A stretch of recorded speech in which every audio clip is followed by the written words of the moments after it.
Hello everyone, Megatronic here, aka Kyle. Today we're going to be taking a look at the Darkmaster, APC Toys take on the Transformers Prime Megatron. Now, let's jump into what you get with this figure and what's included. First off would be the box, but I threw it away. Other than that, you get 2 blades for his fusion cannon. I just have the one here. I accidentally misplaced the other blade because I didn't find it important to me. I probably stored it somewhere. So, yeah, that's the blade. Another accessory he does come with is the Dark Star Saber. This is all trans purple. The little cap piece can come off, so it can go into his hand. And it can only go in one way like so please do not try to turn it. So this longer piece would be the match to the back of the sword, and the shorter one would be to the front. Another accessory you get is his fusion cannon. Now you can light this up, but I cannot find LEDs for this unfortunately, so sadly I cannot show off the light up feature. But the switch is right here if you wish to turn it on. And to turn it off, just flick the switch off. And there's also a peg, but you can also attach this to other Transformers or even your mainline Megatron. And for the final accessory that came in box with this figure would be the hilt piece that you can put on his back for the Dark Star Saber. This is on a pin, so you can rotate it and angle it however you wish, and it is nicely detailed for something we just see in the back. Now, if you get this guy off of TF Safari, you will get a sheet of Decepticon stickers, decals.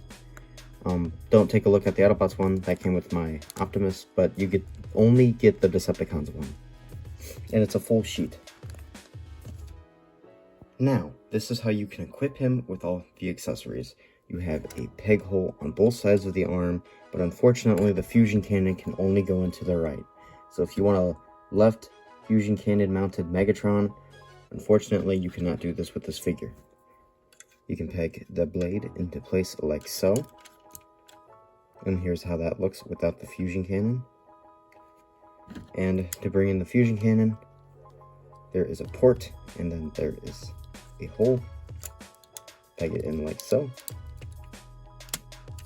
And there you have Megatron with his fusion cannon. For the sword, if you want to give it to him, you have to take this cap off. Remember, this long piece is the back of the sword. Short one is the front. So you just want to take it off. It can be rather stiff. Gently put this into his hand because it can get tight.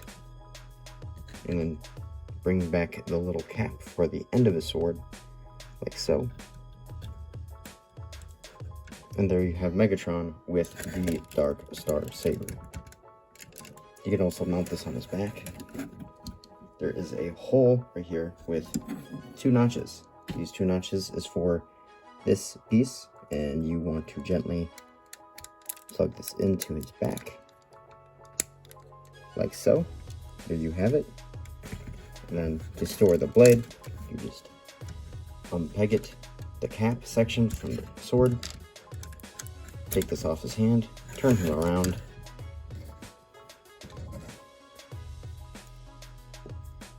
put the port back onto the sword, and peg it in from the bottom of the sword so you don't stretch it out. This sometimes can be easier said than done, but once you get it, and you can move it a little bit to how you want to have the hilt showing over his shoulder. Now, moving on to articulation. His head is on a ball joint. He can't really do the full 360 because these chin pieces get in the way, and these 2 shoulder pieces get in the way. He can look up that far, look down that far, and he can tilt his head a small amount. Arms. They can do a full 360. They're on a hinge, a universal. They can go out that far. They're moving at 2 joints, a shoulder joint and then the hinge itself at the arm.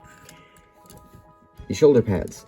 This one can move up to move out of the way, and it's also for transformation. A swivel above the elbow, a double jointed elbow. This extra one is because of transformation, and he does have a wrist swivel. Moving down, he does not have anything at the waist. You can give him an ab crunch forwards if you want, behind his pelvis. The legs, they can go up that far, go back that far, and can do the full splits. You have above the knee a swivel, a singular jointed knee, but it is a tad bit over 90. And for the feet, you get a tiny amount of ankle tiltage, like so. And now, let's do some quick comparisons. Here he is with APC Toys Optimus Prime. Here he is with Transformers Prime RID Ratchet and Beast Hunters Prowl. My custom Transformers Prime Ironhide, link will be above or in the description. Here he is with Takara Thundercracker, which is the same mold as first edition Starscream, and RID Soundwave. There is an APC Toys 2.0 Soundwave available on TF Source today, January 3rd, and if you guys want to pick him up, he might be still on there the time this video goes out. I just ordered mine for my birthday. For a modern comparison, here he is with Legacy Leader Class Blitzwing and Legacy Commander Class Motormaster, which these are the default Leader classes, Voyager classes that we get nowadays. Here he is with Legacy Inferno, Studio Series 86 Leader Grimlock, and lastly Transformers Legacy Beast Wars Megatron. We are now going to get into vehicle mode. Now, I normally skip over transformation, as sometimes most people just skip over it anyways to get down to vehicle mode. If you guys watch this review, let me know down in the comments if I should do the transformation in future videos. We're just going to skip to the vehicle mode because I feel the transformation sequence is unnecessary and adds a unnecessary length to the video overall. And here's Megatron in his Cybertronian jet form. This guy can be a little bit tricky to transform, especially with how his back arms go and how they have to maneuver. But once you get it, he's a good looking jet.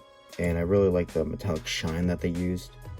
My criticisms that I have is just, I wish these were just metal, like a solid piece and not translucent purple, but the mold's got to go somewhere, so I'd rather have it on these little fins here than on a huge part of the figure like the original Voyager class one was.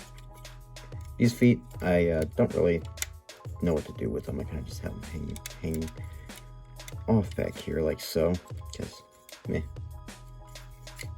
I do like the thrusters that they add in. I think that looks nice. Like I said, this stuff can be a little tricky to tab in all at once together, but once it is tabbed in, it's tabbed in. So yeah, a nice looking figure and a very good looking APC Toys Megatron. I think this really does just make the old Voyager look horrible, and sadly I had to put mine away in storage because of how bad he has gotten. So yeah, do I recommend this figure? Yes, I highly recommend getting this from TF Safari. I believe he's on sale now during this time of the recording, so definitely go to TF Safari and get yourself one.